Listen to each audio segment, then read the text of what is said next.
화폐는 스스로 자신을 통제할 수 없고 정치적인 목적으로 전세계 각국은 계속해서 유동성을 공급하고 있습니다. 비트코인에 대한 모멘텀이 부여되는 시점에서 비트코인을 조롱하던 많은 이들을 뒤로하고 비트코인은 더 높은 곳에 존재할 것입니다. 암호화폐 시장을 짓누르는 극단적 공포 속에 투자자들은 비트코인이 84,000달러로 반등하기보다 55,000달러까지 추락할 것이라는 비관적 전망에 베팅하고 있습니다.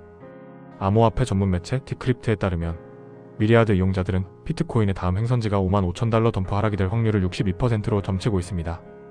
이는 불과 며칠 전과 비교해 14%포인트나 급변한 수치로 비트코인이 최근 66,000달러 선 아래로 밀려나며 한 달 새 29% 하락한 데 따른 불안감이 반영된 결과입니다. 스탠다드 차타드는 반등 전 5만 달러까지 하락할 것으로 내다봤으며 갤럭시 디지털 역시 구조적 약세를 이유로 200주 이동 평균선인 58,000달러까지 밀릴 수 있다고 분석했습니다.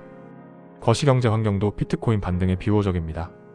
예상보다 강력한 고용 지표 발표 이후 미 연준의 3월 금리 인하 기대감은 급격히 위축되었습니다.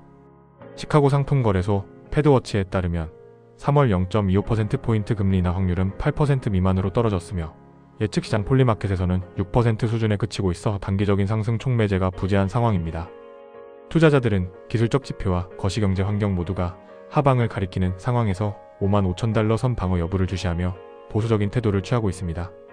이에 따라 스탠다드 차타드는 연말 목표가도 대폭 하향 조정했습니다. 비트코인의 2026년 연말 예상가는 당초 15만 달러에서 10만 달러로 이더리움은 7,500달러에서 4,000달러로 각각 낮췄습니다. 이는 비트코인과 이더리움이 지난 2025년 각각 12만 6,080달러와 4,946달러로 사상 최고가를 기록했던 것과 비교하면 눈높이를 크게 낮춘 수치입니다. 캔드릭은 이러한 비관적 전망의 주요 원인으로 비트코인 및 이더리움 현물 ETF 투자자들의 매도세를 지목했습니다. 투자자들이 저가 매수에 나서는 대신 매도를 선택하고 있으며 거시경제 위험 배경 또한 점점 더 까다로워지고 있다는 분석입니다. 또한 시장은 도널드 트럼프 대통령이 지명한 케빈 워시 차기 연준 의장이 취임하는 6월까지 두 차례의 금리 인하 가능성을 이미 가격에 반영한 상태라고 설명했습니다. 현재 암호화폐 시장은 지난 10월 이후 전체 시가총액의 약 절반에 해당하는 2조 달러가 증발하는 등 극심한 침체를 겪고 있습니다. 캔드릭의 분석은 이러한 시장의 피바람이 아직 끝나지 않았음을 시사하며 투자 심리가 위축된 상황에서 추가적인 하락장이 불가피함을 강조했습니다. 다만 캔드릭은 암호화폐 자산 클래스가 이전 주기보다 더 탄력적으로 변했다고 평가하며 긍정적인 측면도 언급했습니다. 2022년 테라와 FTX 사태 당시 비트코인은 고점 대비 80% 가까이 폭락했지만 이번에 5만 달러까지 하락하더라도 고점 대비 하락폭은 60% 수준에 그쳐 과거보다는 덜 극단적일 것이라는 분석입니다. 이런 상황 속에 암호화폐 가격이 지난해 10월부터 하락세를 보이면서 한국 개인 투자자들이 대거 시장을 떠나고 있다고 블룸버그가 보도했습니다. 매체는 한국 개인 투자자들은 암호화폐 시장에서 막대한 손실을 입은 뒤 국내 주식이나 해외 주식시장으로 눈을 돌리고 있다고 전했습니다. 암호화폐 거래소 거래량은 한때 코스피 거래 대금을 추월했지만 현재는 전년 대비 약 65% 급감한 상태이며 같은 기간 코스피 거래액은 221% 급증했습니다. 한국 개인 투자자들의 경우 변동성이 큰 알트코인에 집중 투자했는데 알트코인에 투자했던 사람들의 피로도가 가장 큰 상황이라고 설명했습니다. 이러한 상황 속에서 월가의 대표 투자은행이 비트코인 가격이 47% 급락한 와중에도 10억 달러 넘는 현물 ETF를 보유하고 있는 것으로 드러났습니다. DL뉴스에 따르면 골드만삭스는 미증권거래위원회에 제출한 4분기 보고서를 통해 약 10억 달러 규모의 비트코인 익스포저를 보유하고 있다고 공시했습니다. 다만 직접 토큰을 보유한 것이 아니라 블랙록의 아이시어즈 비트코인 트러스트와 피델리티의 와이즈 오리진 비트코인 현물 ETF 지분을 통해 간접적으로 투자한 구조입니다. 시장에서는 이를 제도권 자금의 방향성을 보여주는 신호로 해석하고 있습니다. 골드만삭스 최고 경영자 데이비드 솔로몬은 오는 2월 18일 플로리다 마러라고에서 열리는 월드 리버티 파이낸셜 암호화폐 포럼에서 연설할 예정입니다. 이 같은 공시는 비트코인이 지난해 10월 고점 대비 47% 급락하고 전체 암호화폐 시가총액이 약 2조 달러 줄어든 상황에서 나왔습니다. 엠버데이터의 그렉 마가디니는 6만 달러 부근 반등이 진정한 투매 국면으로 보이지 않는다고 진단하며 새로운 자금으로 소유권이 이전되지 않는 한 새로운 사이클은 시작되지 않았다고 밝혔습니다. 한편 스팟 비트코인 현물 ETF에서는 11월 이후 60억 달러 이상이 순유출된 것으로 집계되었습니다. 블랙록의 IBIT는 최근 급락장에서 100억 달러 이상의 거래량을 기록했으며 대부분은 매도 물량이었습니다. 부정적인 경제지표가 투자 심리를 위축시켰다는 분석입니다. 비트코인 가격 하락으로 시장의 불안감이 고조되고 있으나 가상자산 업계의 핵심 거물들은 일제히 매도 대신 추가 매수와 장기 보유를 선언하며 투자자들에게 강력한 신뢰의 메시지를 보냈습니다. 2월 11일 암호화폐 전문 매체 코인게이프에 따르면 바이낸스 창립자 자오창펑, 스카이브리지 캐피털 창립자 앤서니 스카라무치, 스트레티지 의장, 마이클 세일러는 비트코인에 대한 흔들림 없는 지지를 표명했습니다. 이들은 최근의 가격 조정을 새로운 진입 기회로 규정하며 시장의 공포에 휘둘리지 말고 자산을 축적해야 한다는 입장을 견지했습니다. 세일러는 최근 X를 통해 비트코인 투자의 두 가지 원칙으로 비트코인을 사고 절대 팔지 말라는 메시지를 전달했습니다.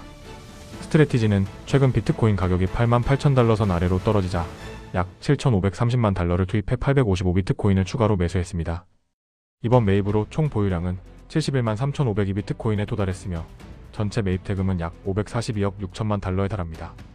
세일러는 비트코인을 시장의 모든 위험에 대한 근본적인 해지 수단으로 규정하며 장기 보유의 중요성을 재차 강조했습니다. 스카라무치 역시 비트코인 가격이 7만 3천 달러를 하향 돌파하는 시점에 맞춰 공격적인 매수 의사를 밝혔습니다. 그는 투자자들에게 투기적인 접근 대신 자산을 모아가는 축적의 관점에서 접근할 것을 권고했습니다.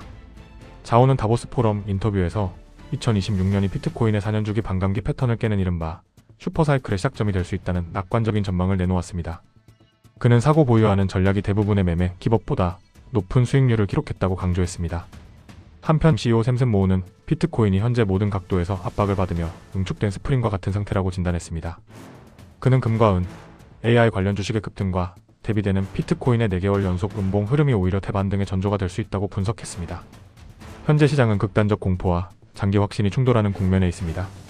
단기적으로는 거시경제 변수와 ETF 자금 흐름이 가격을 좌우하고 있으나 장기적으로는 공급 구조와 기관 채택 확대라는 구조적 요인이 시장의 방향성을 결정할 것으로 전망되고 있습니다. 결국 비트코인은 수많은 반등 전망과 낙관론과는 달리 하락 흐름을 이어가고 있으며 시장에는 피로와 냉소가 짙게 갈려 있습니다. 일부 투자자들은 손실을 확정하며 시장을 떠났고 일부는 비트코인의 본질적 가치 자체를 부정하기 시작했으며 또 다른 자금은 국내외 주식과 테마주로 이동하고 있습니다. 공포는 확신을 압도하고 변동성은 인내를 시험하고 있습니다. 그러나 자산시장의 역사는 언제나 동일한 패턴을 반복해왔습니다. 가장 비관적인 전망이 지배하고 거래량이 급감하며 대중의 관심이 식어갈 때 비로소 새로운 사이클의 씨앗이 뿌려졌습니다. 매도 압력이 극대화되고 약한 손이 정리된 이후에야 구조적 수요가 가격을 떠받치기 시작했습니다. 비트코인은 지난 여러 차례의 약세장에서 고점 대비 70에서 80%에 달하는 하락을 겪었지만 그 과정에서 네트워크는 멈추지 않았고 채택은 확장되었습니다. 단기 가격은 심리에 좌우되지만 장기 가치는 수요 구조와 공급 제약에 의해 결정됩니다. 총 발행량이 제한된 자산이라는 특성은 시간이 지날수록 희소성을 강화하는 방향으로 작동해 왔습니다. 지금은 많은 이들이 포기하고 손절하고 등을 돌리는 시기일 수 있습니다. 그러나 시장에서 진정한 기회는 낙관이 넘칠 때가 아니라 확신이 사라졌다고 느껴질 때 형성되었습니다. 극단적 공포는 위험의 신호이기도 하지만 동시에 가격 왜곡이 발생하는 구간이기도 합니다. 결국 시장은 반복적으로 과도한 기대와 과도한 비관 사이를 오가며 균형을 찾아왔습니다. 현재의 하락장이 얼마나 더 이어질지는 단언할 수 없지만 자산의 구조적 내재 가치와 채도권 편입 흐름 그리고 축적을 지속하는 참여자들의 존재는 또 한 번의 전환점을 준비하고 있습니다. 포기와 냉소가 정점에 달할 때 역설적으로 다음 기회의 문은 조용히 열리기 시작합니다. 절대 회복하지 못할 것이라고 낙담할 필요 없습니다. 변동성이 큰 시점에서는 충분한 예수금을 준비하고 기다리며 섣부르게 올인하여 물을 타지 않고 다시 한번 반격의 기회를 준비한 자가 다음 상승장의 주인공이 될 것입니다. 행복한 명절 되시기 바랍니다. 구독자 여러분의 건강하고 행복한 명절을 기원합니다. 감사합니다.